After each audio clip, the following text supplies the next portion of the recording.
Salamat. Sige, mauna na ako gumamit ng banyo. May lalakarin kami ni David ha. Okay, pero teka, pigil sa kanya ni Gab. Lumapit ito sa kanya at isang pa-smack na halik ang ginawa nito sa kanyang labi. Bilisan mo ha, saka bulong niya. At tumalikod na. Ang daya, protesta ni Alexa, ngunit nahalikan na siya nito agad. At agad din nakalayon sa kanya. Tenga ang ngiti ni Gab habang palabas siya ng kanilang kwarto. Mukhang maganda ata ang gising mo ngayon ha, tanong ng ina ni Gab nang makababa siya sa may hapagkainan. Palagi naman hong maganda ang gising ko ma. Ngiting sagot naman niya. Habang paupo sa silya, maganda ang gising nito sapagkat naipagtapat na niya kay Alexa ang kinikimkim na pagmamahal nito sa kanya. At dagdag pa sa kasiyahan, ang malamang mahal din siya nito. Habang kumukuha ng pagkain ay napansin ng ina ang kamao nito. Oh, anong nangyari diyan? Wala ma, napaaway lang kagabi pero ayos na to. Pagsisinungaling pa niya sa ina. Kailan ka pa naging basagulero ha, Gab? Sermon ng ama. Hindi na lang siya umimik. Sinimula na lang niyang kumain. Nasaan ang asawa mo? Bakit hindi pa bumababa? Tanong ng ina. Naliligo pa po ma. May lakad daw sila ni David mamaya. Mukhang lagi niya kasama si David ah. Ma, wag na po ninyong bigyan yun ng malisya. Magkaibigan lang po sila ng asawa ko. Pagtatanggol pa niya. Kay Alexa, wala naman akong sinasabi. Napapansin ko lang, saka may tiwala naman ako sa asawa mo. Lalo pat umuwi siya dito para sa'yo. Lihim na napangiti naman si Gab. May pakialam din pala talaga si Alexa para sa kanya. Ang buong akala niya kasi nito ay wala siyang nikatikiting na pagpapahalaga dito. Matapos maligo si Alexa ay nakapagpalit na rin ng pang-alis na damit. Pagbaba niya, agad siyang sumalo sa asawa at mga biyanan sa pagkain. Agad naman na pinagsilbahan siya ni Gab. Naglagay siya ng pagkain sa pinggan nito na dati-dati hindi naman niya ginagawa. Napapatingin lang naman si Alexa sa pinapakita ngayon nito. Damihan mo. Kumain, baka mapagod ka na naman sa pupuntahan nyo ni David. Wika pa ni Gab nang malagyan ng pagkain ang pinggan niya. Isang matamis na ngiti ang ibinigay ni Alexa sa nagpasalamat kay Gab. May tinatagong kaswitan din pala ang mukong na to sa isip-isip pa ni Alexa. Nang makakain ay dumiretso si Gab sa kwarto para maligo din at magbihis papasok sa opisina. Pinaghintay niya si Alexa para maihatid na din niya ito sa kanilang bahay. Saan ang lakad niyo ngayon David? Tanong niya habang nasa daan sila. Pupunta kami sa bayan para mamili ng ipapasalubong niya sa kanyang pamilya. Bukas na ang uwi niya, sagot naman ni Alexa. Sumabay na lang kayo sa akin kung ganun. Naku, wag na. Maabala ka pa niyan sa pagpasok mo. Tanggi pa ni Alexa. Okay lang sa akin. Nakakalimutan mo atang ako ang may-ari ng kumpanya. Ngisip pa nito. Ikaw ang bahala. Bumaba ka muna. Yaya ni Alexa kay Gab. Pagkarating nila sa bahay ng ina. Sige, gusto ko rin bumati kay mama at sa mga kapatid mo. Sagot naman niya. Kuya Gabriel, tawag ng nakababatang kapatid ni Alexa na makitang siyang pababa sa sakyan. Tumakbo ang batang humawak sa kamay niya. Oh, bakit Arman? Tanong niya sa bata. Sama ka sa amin, punta sa bukid, sabi ng bata. Arman, papasok sa opisina ang Kuya Gab mo. Putol naman ni Alexa sa kapatid. Sige na kuya, pilit ng bata na animoy nagmamakaawa na. Sa susunod na lang, Gab, si Alexa na ang sumagot. Saan mo ba gustong pumunta? Tanong nito sa bata. Doon po sa palaisdaan kuya. Mamimingot tayo doon, gaya ng ginawa namin nila Kuya David. Masayang sagot ng bata. Yun ba ang gusto mo? Sige, pupunta tayo doon pero dapat may kasama tayo. Gabriel, si Alexa, hayaan mo na. Magpapasabi na lang ako sa sekretary ko na hindi mo napapasok ako. Gusto ko rin makabanding tong mga kapatid mo. Sagot pa ni Gabriel.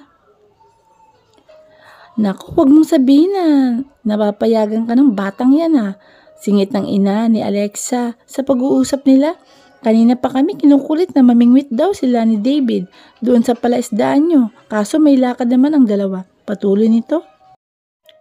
Kaya naman pala nangungulit. Wika pa ni Alexa. Sila ang kasama natin kuya. Si Kuya David hindi sasama eh. Masayang bati o balita ng bata. Sige, kung yun ang gusto mo, pupunta tayo. Gamitin na lang ninyo ang sasakyan ko, papuntang bayan. Baling niya kay Alexa. Matapos makaalis sina David at Alexa, daladalang sasakyan ni Gab ay siya ding alis nina Gab at ng mga kapatid ni Alexa. Isinama rin pati ang ina, ayaw sana sumama ng matanda, ngunit nagpumilit ang mga ito para daw may mag-iihaw sa kanilang huhulihin. Masayang namingwit ang magkakapatid habang pinagmamasdang lang sila ni Gab at ang mama ni Alexa. Pagpasensyahan mo na si Arman Iho at talagang makulit minsan. Hindi kasi nila yan nagagawa dati sa sobrang saya nila kapag ganitong nakakalabas sila.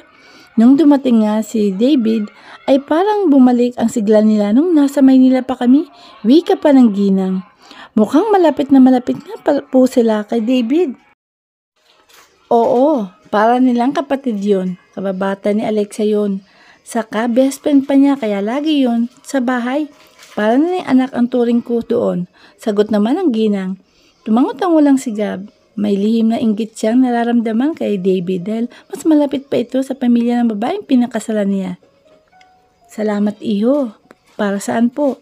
Sa pag-aalaga mo sa anak ko. Sa pagmamahal na ibinibigay mo sa kanya. Ani pa ng ginang. Obligasyon ko po yun bilang asawa niya, ma. Hindi man po ako perpekto na tao pero sisiguraduhin ko pong hindi po siya masasaktan. Hanggat kasama niya ako, buong pusong paninigurado pa niya sa ina. Ni Alexa, maraming salamat din po sa pagtanggap niyo sa akin. Hindi man ako kasing lapit ni David sa inyo pero gagawin ko din po ang lahat para po mailapit ko ang sarili ko sa inyo. Dagdag pa niya sa ina. He doesn't know why he said that, but he meant it. Mahalaga din sa amin iho na kilala ka namin pero mas mahalaga yung kung paano mo tratuhin si Alexa. Nakikita ko naman na hindi kayo nagkakaproblema kaya doon pa lang masaya na ako. Sambit din ang ina ni Alexa. Makakaasa po kayo na buo ang respeto ko sa anak niyo dahil mahal ko po siya. Sobrang saya ng mga bata bawat may nahuhuli silang isda.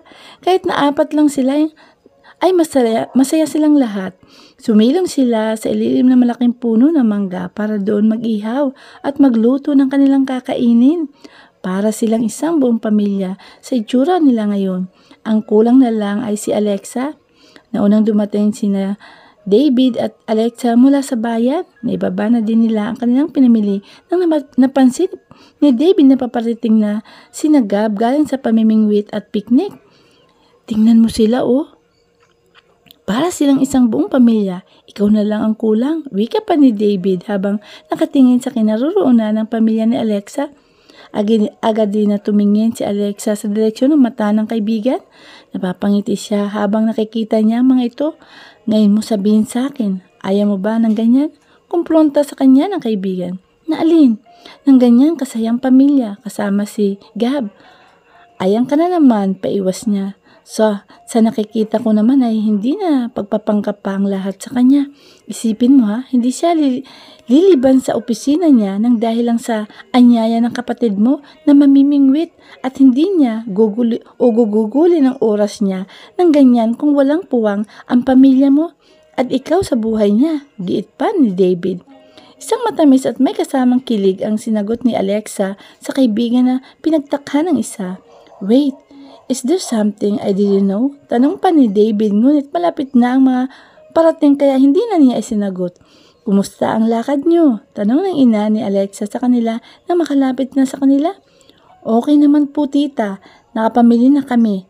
Iimpake ko na lang siya mamaya para hindi na handa na bukas pagluwas ko. Sagot naman ni David. Napatingin si Alexa kay Gab.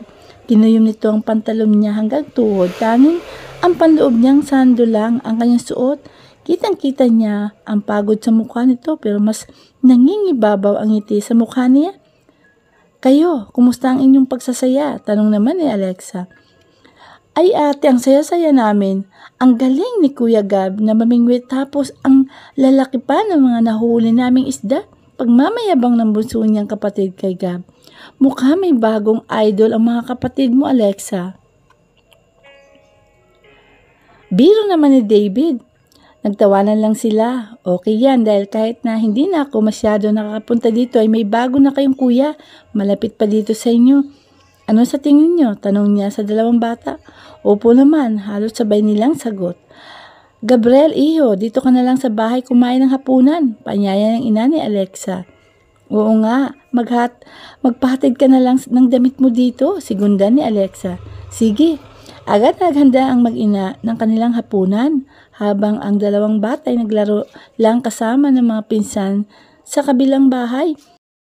Sina Gabriel at David naman ay nakaharap ngayon sa isang bote ng beer sa kanilang mga kamay. Sobrang ganda talaga dito sa inyo, maliban lang sa palakaibigan ng mga tao ay maganda pa ang tanawin at preskong hangin, wika pa ni David. Yun ang kagandahan sa probinsya, sagot naman ni Gabriel. Tahimik nilang iniinom ang hawak-hawak na alak sa kanilang mga kamay. Maiba nga pala ako. Kumusta naman kayo ni Alexa? Si David, mabuti naman kahit papano ay nag-adjust pa ng buhay mag-asawa, sagot naman ni Gabriel. Pasensya na pare ha, pero sasabihin ko ng totoo. Sinabi sa akin ni Alexa tungkol sa kasunduan niyo, pagtatapat pa ni David. Nagulat si Gabriel sa tinurang iyon eh. David, huwag ka mag-alala pare. Mapagkakatiwala naman ako ng sikreto niyong dalawa, ani David dahil naramdaman niyang nagulat si Gabriel sa ipinagtapat. Well, okay naman kami. Nagiging civilized naman kami sa isa't isa. Diretsong sagot ni Gabriel sa tinatanong ni David. Hanggang kailan niyo balak na ilihim ito? Ay minapatagalin ang inyong pagpapanggap? Tanong ulit ni David. Soon, gusto kong magsimula ng bagong buhay kasama siya. Pagtatapat ni Gabriel. Anong ibig mo sabihin? I love her. I want to make everything for real. Walang pre ng sagot niya. Halos mapatalon si David sa tuwa sa nalaman na yun. I knew it. Alam ba yan ni Alexa? Hindi maipaliwanag ni David ang sayang nararamdaman. Hindi lang para kay Gabriel kundi para sa kaibigan. Tama na yan. Halina kayo sa loob. Kakain na tayo. Tawag sa kanila ni Alexa mula sa kusina. Hindi tuloy nabigyan ng pagkakataon si Gabriel na sagutin ang katanungan ni David. Nagngingitian lang ang dalawang lalaki saka tumayo papasok sa loob. Pagkalapit ni David kay Alexa ay bumulong ito. Mag-usap tayo mamaya. Ngiting wika niya sa katuluyan ng dumiretso sa kusina. Matapos makapaghapunan ng pamilya ni Alexa kasama sina David at Gabriel ay nagpaalam ng huli. Ma, alis na po ako. Dito daw matutulog si Alexa kaya mauna na po ako. Paalam niya sa biyanan. Sige iho, mag-iingat ka sa pagmamaniho. Maraming salamat pala sa oras mo at pamamasyal kasama ng mga kapatid ni Alexa. Masaya ang mga bata na kasama ka. Wika ng biyanan. Wala po yun ma. Baka mas lalo ko pa pong dalas-dalasan kapag po may oras po ako. Sige basta mag-ingat ka sa pag-uwi ha. Opo. Pare, mauna na rin ako ha. Bukas ako na ang maghatid sa inyo. Sa'yo bukas, sa bayan. Doon din naman ang punta ko kasama si Alexa. Baling niya kay David. Sige pare, maraming salamat. Ihatid ko lang siya sa kanyang sasakyan. Paalam ni Alexa sa dalawa. Na makarating sila sa sasakyan ni Gab. Ay kinausap niya ito. Maraming salamat sa pagsama mo sa mga kapatid ko ha. Anya, wala yun. Saka maigi nga para mailapit ko na rin sarili ko sa pamilya mo. Besides, parte na ako ng pamilya mo. Whether you like it or not. Ngiting sagot pa ni Gabriel. Napangiti si Alexa sa winika nito. O siya, sige na at gabi na. Wala bang inginoso ni Gabriel ang kanyang labi? Anong ginaya din ni Alexa ang ginawa nito dahil hindi niya naintindihan ang ibig niyang sabihin. Good night kiss. Bigas naman niya. Ikaw talaga? Umalis ka na nga, gabi na. Pagtataboy pa nito. Hindi ako alis dito kung wala akong good night kiss. Gate naman niya na parang nagtatampo kung hindi siya bibigyan ng kiss. Sige na nga, pero sa pisngi lang ha. Nakangiting tumango-tango si Gabriel. Lumapit si Alexa sa kanya at akamang-halik sa pisngi nito. Ngunit sinadya niyang lumingon para sa labi niya. Dumapo ang mga labi ni Alexa at yun na nga ang nangyari. Ang daya talaga, protesta ni Alexa sabay hampas sa balikat niya. Napatawa na lang at napahalakhak si Gabriel. Good night, sleep na naman ako nito ng masaya. Biro pa niya at tuloy nang sumakay ng sakyan. Pinaanda na niya ito saka pinaharurot palayo. Hapo-hapo ang labing nalika ni Gabriel ay napangiti siyang tinitingnan ng sasakyan nito hanggang sa mawala na sa dilim.